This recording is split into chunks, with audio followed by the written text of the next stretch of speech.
Hi, Dr. Windisch again. Welcome to our video series for parents. Remember that these videos are not intended to replace your visit to your physician.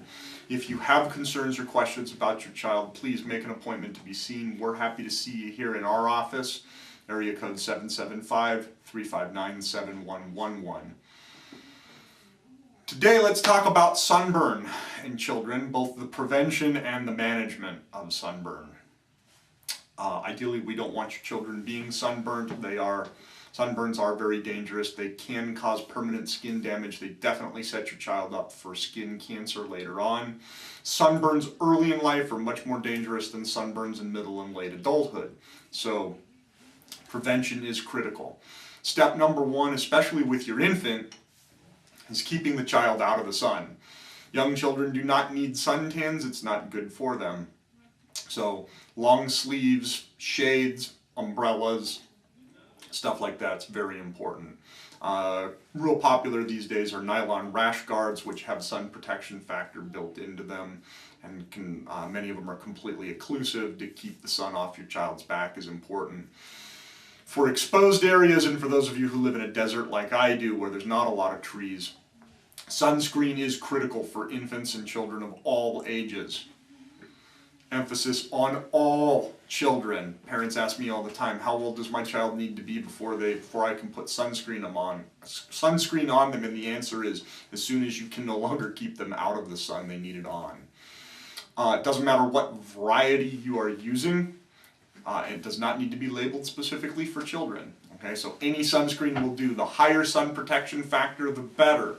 Remember that even the waterproof stuff rubs off and needs to be reapplied after being in the water.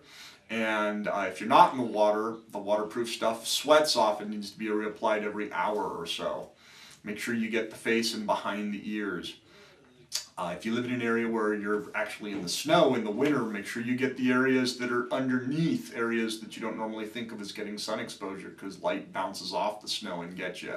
So under the neck, behind the ears, underneath, because those areas get burnt too. Wide brim hats are really good and useful for keeping the sun off your face. And again, umbrellas, trees, just getting out of the sun is important. Okay. Well, we really want to talk about those first aid for sunburn. What can you do if your child gets sunburned? Well, hopefully this doesn't happen, but if it does, hydrate your child. Make sure they have plenty to drink. People that are sunburned have been in the sun all day long. Many of them are dehydrated, and that just makes everything else worse. Getting some cooling to the extremity that has been sunburnt most of the time, that's a back, i.e. an ice pack, 15 minutes, 4 times a day. Make sure you put a towel down between the ice and the skin so that you don't get frostbite to the skin.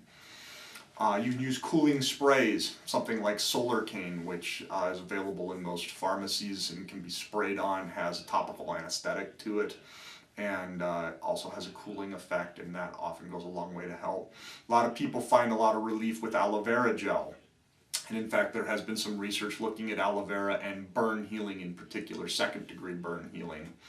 And so there does seem to be some advantage to using that as well. If your child starts with blisters, do not pop them, leave them intact.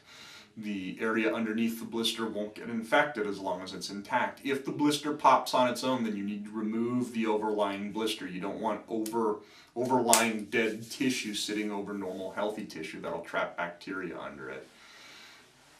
Try not to put anything ointment-wise on the blisters or on the wound unless it blisters and pops. If you have blisters that pop, putting something like polysporin or bacitracin ointment is of some value in helping preventing scarring.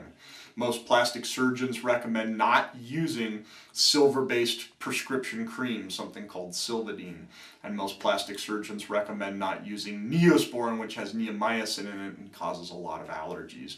If you have an allergy to neomycin on top of a burn, you will most definitely scar at that site.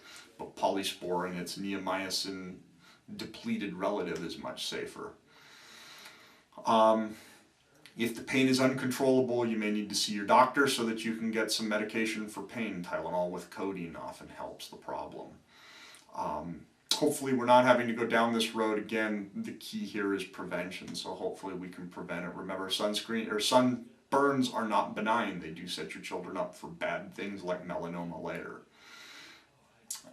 So I hope this has been of some help for you. If your child is having some problems, if your child is miserable, give us a call. We're happy to see you same day if need be.